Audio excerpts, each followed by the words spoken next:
A very good morning to all the students of class ninth. And students, as you know, we were doing the first chapter of your history book, and the name of the chapter is French Revolution. Till now we had covered two lecture videos, okay, and today we are going to start the third part, and the topic which we shall cover today is the struggle to survive. Okay, I shall explain you the meaning of the title as well as the content of this, but before that let me take a short revision what we have done in the second lecture video, that was the French society during the late 18th century. Okay, when I started this topic, I told you that Louis XVI, when he ascended the throne of France as a king, he got an empty treasury. Because of this empty treasury, he had to face lot of problems. And then later of this particular topic, we had discussed what were the important reasons which led to this empty treasury of France. So there, I told you there can be a direct question from this topic. And okay, tell us some reasons which led to the empty treasury of France when Louis XVI ascended to the throne as a king. So we had discussed that in detail. Then in the later half of that video, we had discussed something about the society of France, that how there were different classes in France, how the people were divided on the basis of their classes, and on those classes we call them as states. So in the first state I told you that there were clergies, in the second state there were nobilities or the nobles, and the third states have consisted of various sections.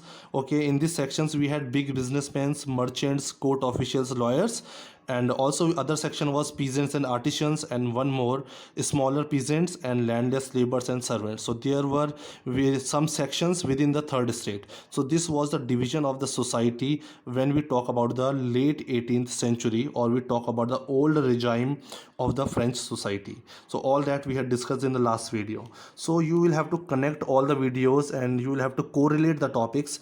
Okay, so now moving forward to this, the struggle to survive. Now the people who will survive are the people of the third state, the small peasants, landless laborers, peasants, or the artisans. Those people had a lot of problem even to survive, because they were not having the access to the basic means of livelihood. So to even to survive, or to the basic necessities which a human requires, food, clothing, shelter, even these things were not accessible to some section of the society. That is why now we will be studying the struggle to survive, why people were struggling even to survive, shortages of food grains, what were the factors and reasons for that, we will study in this topic. Okay, so I'm reading it from your NCERT book only, because this is a topic and all the important content is already here. The population of France rose from about 23 million in 1715. So now we are trying to here compare the population. In 1715 the population of France was 23 million, but it raised from 23 million, it went up to 28 million by 1789. And we know this date, 1789, this was the year when French Revolution broke out. So before French Revolution broke out, already the existing population of France was 28 million, which used to be 23 million in 1715. So there was a raise and increase in the population, and because of this increase in the population, this led to various problems.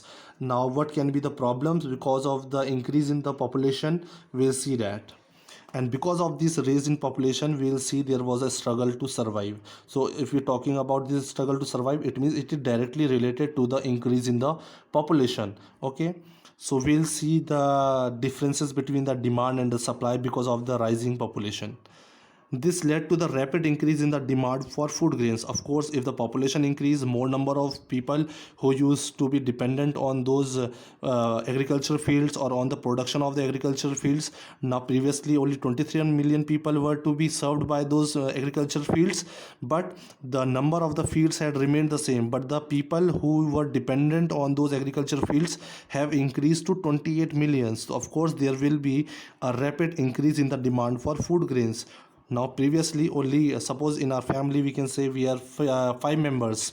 Okay, so we know how much commodities or how much food grains we require for our basic necessities to okay, for livelihood.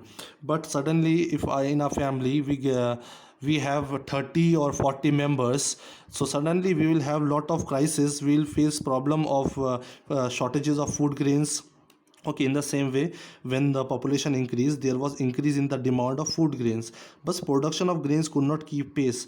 Okay, but now the population was increasing, but on the other hand, the grains or the agricultural lands was the same as it was in 1715. So the production was same, food grains production was same, but the number has increased in terms of population. So this led to the problem of imbalance between the population and the food grains available. So the price of bread, which was stable diet of the majority of, rose rapidly. So of course, when there will be a lot of demand in the market and supply will be less, the prices for any crop or any food grains or any commodity will raise. This you must have heard and read it in the economics. Okay, so the prices of bread, which was staple diet of majority, rose rapidly. Most workers were employed as laborers in the workshop, rose whose owners fixed their wages. The who are the workers, who are the peasants, their wages were fixed. Okay, but now the cost for the commodities and the food grains were rising, but their wages were the same.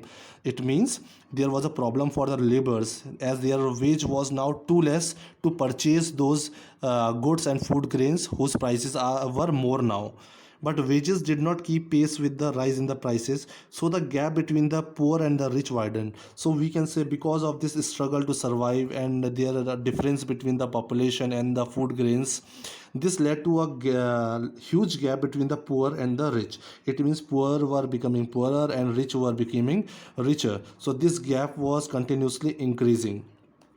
Things became worse when drought or hail reduced the harvest.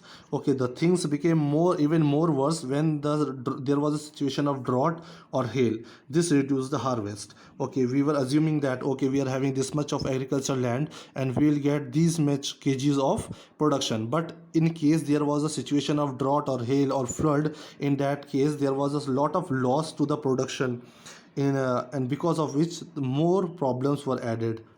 This led to the subsistence crisis. This situation we are calling as subsistence crisis, and definition has been given in your book. Subsistence crisis, it is a situation where an extreme situation where the basic means of livelihood are injured, where a common man is not able to get access to even the food grains properly. Okay, so this is a dangerous situation for them to survive. That is why we have written struggle to survive. So this is called subsistence crisis, something that occurred frequently in France during the old regime. So if we talk about the time period before 1789, so frequently this situation used to be there in the French society, where the people were not able to even have the access to the basic means of their livelihood, like food grains. Okay, and the reasons were also population was also one of the reasons. This climate can also be one of the reasons, and the change in demand and supply and the raise in the prices was also one of the reason for that. Okay, so this was the struggle to survive. This is a small topic. Now I am covering the other topic from your book.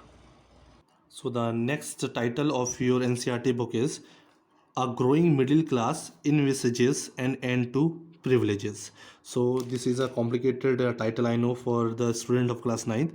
A growing middle class envisages and an end to privileges. Before we understand this title, let us know the meaning of envisages. Okay, so the meaning of envisages I have written here: to imagine or expect something in future, especially something good. When we imagine or we expect something good, we imagine in our mind and we assume something is going to happen, and which is especially good. Okay, we are being positive and we think something good which is going to happen and we plan accordingly. That situation we call it as envisages. Okay, so a growing middle class. So when the middle class was growing, and I will also talk what do we understand here by the middle growing class. Okay, an end to the privileges. So before I explain this, let me discuss some of the important things relating to the French society. French society. So when we'll understand about the French society, then we'll able to understand this title. As in the book also we have read, and in the second part of the video we have covered that our French society if I talk according to the old regime, that is before 1789, our society, French society, was divided into first state, second state, and third state. In first state, I told you there were clergies. In the second state, it was nobles or nobility. And third state, basically you need to understand, this is complicated. Third state was divided into various sections. Entire, as I told you, this consisted of around 90% of population.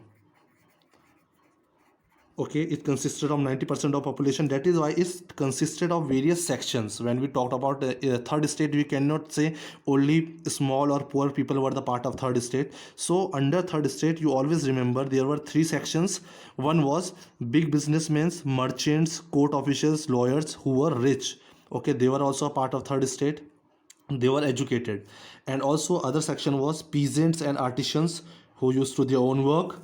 And there were very poor people who were small peasants and landless laborers or servants who were totally dependent on clergies and nobles. They used to work on their farms or at their homes. So these were the three sections of the three states.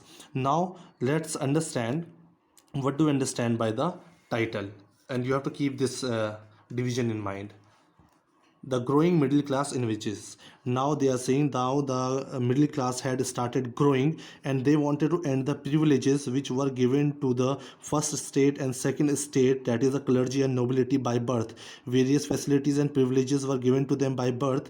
But now since third state, one section, that is the big businessmen, merchant, lawyers, these people had becoming and growing economically strong, and they were now stable, economically stable. Their status was good, they were educated. So they now started raising their voices and questioning and opposing this two first state and second state nobles and clergies, that why they were getting so much of privileges by birth. So we are going to see that how we can see the changes were occurring in the society. The division which was the old division or the old regime, now it was changing now, because there was a change in this social section. See here, a section of the third state became prosperous and had access to education and new idea. A section, one section of third state. Which section? I would say this section. Now this section of third state, now became prosperous. They were economically stable, their status was good, they were educated, they had new ideas. Because they were educated, they could see the disparities which were being carried on amongst first state, second state, and third state. Okay, so now they had started questioning and opposing this old regime of French society.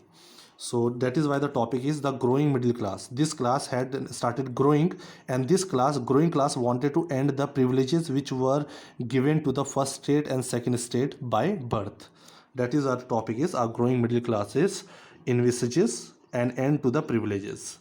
So since this section has become more prosperous, so the section of the third state, so let's see which were the section of third state: merchants, traders, lawyers, manufacturers, etc. Now they had started going overseas trade. They were going overseas in Europe at this particular time. During the late 18th century, there was a lot of trade being carried out through the ocean ways or the overseas, and manufacturing of goods. There was also a period of industrialization. So many industries were established by this third state or the sections of the third state, and that is why they become more prosperous, and they had got the access to gain their economically. They became stronger now. So now we get to see the change in the society, because as this section of the third state was educated now, so they started questioning. Now they started questioning and opposing the disparities amongst the different classes of French society. It means now previously they were so suppressed, and there were so many differences and disparities between these social classes. They thought this was their fate, or this was their destiny, where they had to stay in the third state and they had to follow whatever the clergies and the nobles told them or instructed them.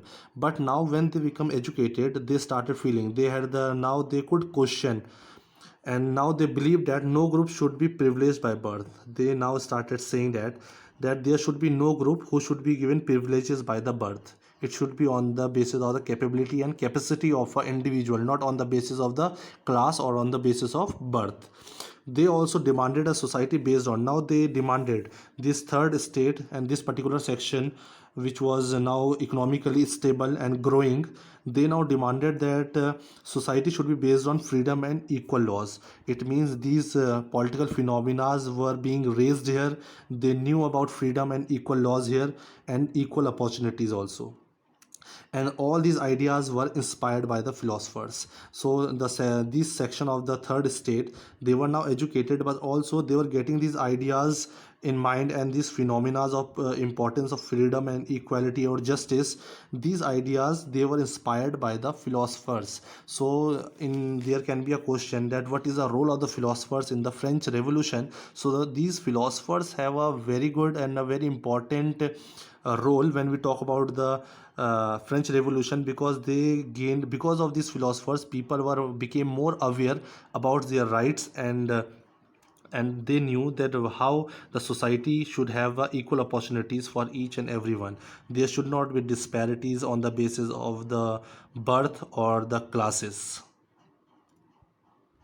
So that is the topic now, role of philosophers. What was the role of philosophers? As I have told you just now, philosophers gave various ideas regarding equality, freedom. So philosophers had given and circulated many important ideas amongst the people of French society, and especially of the third state. Although some were educated, some were rich, some were poor, still they found some way to circulate these ideas of equality and freedom amongst the people of the third state, especially the section which was richer now. So there were some philosophers which have been very important and who have played very important role.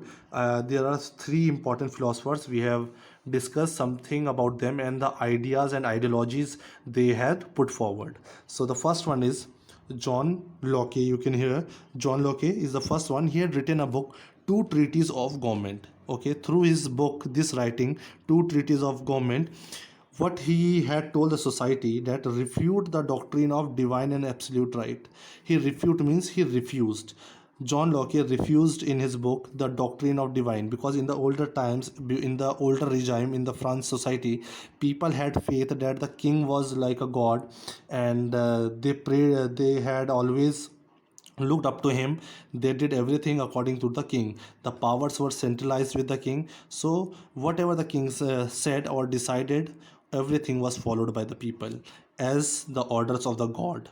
That is why, but now John Locke in his this book, Two Treatises of Government, he refused this doctrine of divine and absolute right. He said all the powers were in the single hand, that was the king, but he had refused here. He has denied this thing, the doctrine of divine and absolute right. So people read these treatises, these books, and they understood many things about it. And the other philosopher was Jean-Jacques Rousseau. Jean-Jacques Rousseau, his book was The Social Contract. In this book, Social Contract, he has tried to explain the people what do we understand by equal voting rights and democratic government, which were absent in the French society, especially when we talk about the disparities amongst the first state, second state, and the third state. So people got many new ideas after reading this book, that is equal voting rights and democratic government, and what is the importance of these values in our society. And the third important philosopher was Montesquieu, and his book was The Spirit of the Laws. Okay, the book's name is The Spirit of the Laws, and in his this book, he has given a division of power: legislative, executive, judiciary. As you have read in junior classes in India, these are the three organs of the government, and with the help of these organs, we have divided the power. Previously, the power was centralized in the hands of the king, but with the division of power, like legislative has different functions, executive has different functions, judiciary has different functions. Okay, but still they keep a check and balance on each other. So Montesquieu in his book The Spirit of Laws, he explained these division of powers to the people, and people understood it, and this was important as there was a lot of disparities in the society. Okay, so this structure would solve the problem of the people of the third state. So enlightened ideas of philosophers. So these were some of the enlightened and important ideas of the philosophers, which were all the time discussed in public places. Like public places can be like coffee shops, okay, saloons, barber shops, okay, in the marketplaces. People used to discuss, as we also see when we go to certain shops, we sit there, people are discussing various political issues or some of the other issues which are relevant to the society. In the same way, in France also, when people went to the market or they sat down in the common coffee shops or the saloons, they used to discuss these ideas given by the various philosophers, and they related and tried to implement these type of ideas in their society, and they imagined their society after that. So these ideas started to spread among the people. Those who could read, they read the books, and people who could not read, they just heard it from the other people and they understood the ideas. Basically, what were the ideas of these philosophers? So we can say these philosophers had a very important role when we talk about the awareness of the people, especially of the third state. Okay, now after understanding this, at the last, now Louis 16 plan, now we'll go to flashback, which we had studied in the second part of the this chapter. Louis 16 plans to impose further taxes to be able to meet the expenses. As when Louis 16 he was ascended to the throne as a king, he found that France or his state had an empty treasury. So it was very important. It became difficult for him to manage all the expenditure of his state, and he also had to pay back the loans or the debt which his state had taken. So to able to meet all the expenditure, what he did, he tried to impose and increase the taxes. And I told you who are the people who had to pay the taxes. Third state. Okay, so the third people, as I told, if you go to the flashback, we had heard that when he was unable to meet the expenses of the state, he thought of increasing the taxes now. And when he thought of increasing the taxes, so it was to be paid by the only people of third state, because clergies and nobility never had paid any taxes. So in the this people became angry now. This generated anger and protest against the system of privileges. So now here were people were very angry, and they started protesting and showing demonstration against this system of privileges, where clergies and nobility were given privileges by word. They did not have to pay any taxes. So now people were against this. They were trying to protest because they had also seen many ideas, if you see, from these philosophers. And because of the understanding and knowledge of these philosophers and important ideas of these philosophers, they understood that how they have to protest for their own rights. So after this we'll see the next part. Till now we have covered this particular topic here.